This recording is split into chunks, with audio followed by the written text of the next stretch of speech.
बहुत समय पहले जब समुद्र की गहराइयों में अनगिनत रहस्य छुपे थे और चांदनी लहरों से बातें किया करती थी, तब एक ऐसी कथा जन्मी जिसे सिर्फ वही सुन सकते थे जिनका दिल निर्मल और आत्मा सच्ची हो। ये कहानी है एक युवा चित्रकार आदित्य की और उस रहस्यमयी जलपरी की जिसने उसकी जिंदगी को हमेशा के लिए बदल दिया। रात का सन्नाटा था। चांदनी की सफ़ेद रोशनी लहरों पर बिखरी हुई थी।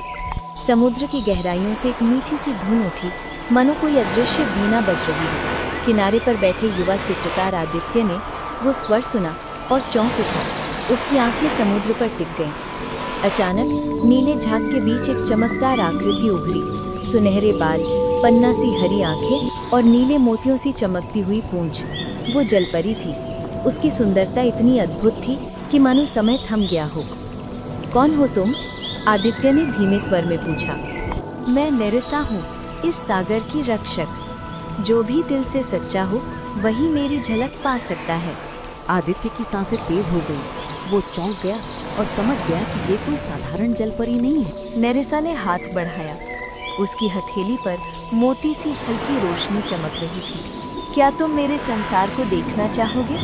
बिना सोचे आदित्य ने उसका हाथ थाम लिया। अगली ही पल समुद्र की लहरें उन्हें अपने भीतर खींच ले गईं। गहराई में उतरते ही आदित्य की आंखों के सामने एक और ही दुनिया खुली। विशाल मूंगे के महल, नीली रोशनी से जगमगाती गुफाएं, रंग बिरंगी मछलियां जिनके पंख इंद्रधनुष जैसे चमक रहे थे। जलपरी ने उसे समुद्र के सबसे गहरे हिस्से में पहुंचाया, जहां एक विशाल क्रिस्टल खड़ा था। ये सागर हृदय है, नेरिसा ने समझाया। जब तक ये चमकता है समुद्र सुरक्षित है, लेकिन कोई इसे चुराने की कोशिश कर रहा है। अचानक पूरा समुद्र कांप उठा। गहरे अंधकार से एक विशालकाय छाया उभरी, एक शापित समुद्री राक्षस क्रैलिस। उसकी आंखें अंगारों की तरह लाल थीं। नेरिसा, वो दहाड़ा, आज ये क्रिस्टल मेरा होगा। नेरिसा आगे बढ़ी, लेकिन उसकी शक्तियां कमजोर पड़ रही थीं।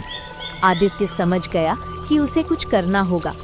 उसने पास पड़ी टूटी हुई मूंगे की तलवार उठा ली और पूरी हिम्मत से क्रैलिस पर हमला किया।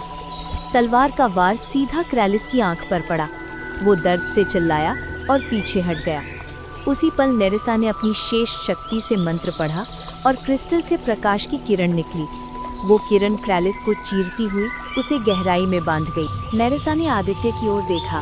उसकी आंखों में कृतज्ञता चमक रही थी। तुमने आज मेरा संसार बचा लिया, लेकिन इंसान और जलपरी की दुनिया एक नहीं हो सकती। तुम्हें लौटना होगा। आदित्य का दिल भारी हो गया, पर वो जानता था कि ये जादुई मुलाकात हमेशा उसकी आत्मा में जीवित रहेगी।